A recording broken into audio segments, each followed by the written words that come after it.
For nearly 40 minutes, more than 1 million people in Hawaii were scared to death. This after a false alarm about a missile attack was issued. Officials in the Aloha State are taking action, saying they hope nothing like this ever happens again. Jobeth Devera has that story.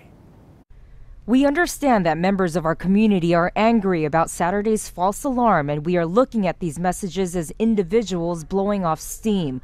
While we take any threat against our personnel seriously, we are doing our best not to escalate the situation. This message today from Hawaii's Emergency Management Agency after a longtime worker mistakenly pressed a button Saturday morning that sent out this alert to cell phones across the state. This is not a drill. Within moments, scenes of terror and helplessness spread across Hawaii as people flocked to find shelter. Some families so desperate they climbed into manholes. In Manoa, the Durkin family huddled into an underground bunker that was built in their home after Japan's 1941 attack on Pearl Harbor. Started throwing things down into the bomb shelter, and we closed the top, and then we got on our phones and looked for updates. We ran, and I was totally freaking out. But not everyone had luck.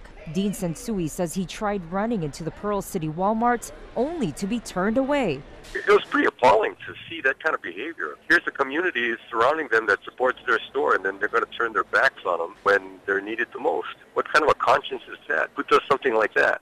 At the 24-hour fitness off Kopiolani Boulevard, one woman says workers pushed everyone out. I didn't know what was going on, and they sent me home. They kicked us out, and I just left. For 38 minutes, families were panic-stricken until the state finally sent out a second emergency alert, confirming there was no danger to the state. There was no automated way to send a false alarm cancellation. We had to initiate a manual process, and that was why it took a while to notify everyone.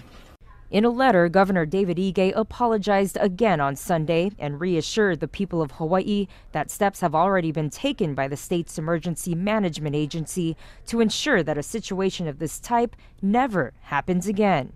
Jobeth Devera, Hawaii News Now. And there you see the tweet that was sent out, the emergency alert. President Trump addressed the situation Sunday night, calling it a state thing, but that the federal government would be involved in the aftermath. While our region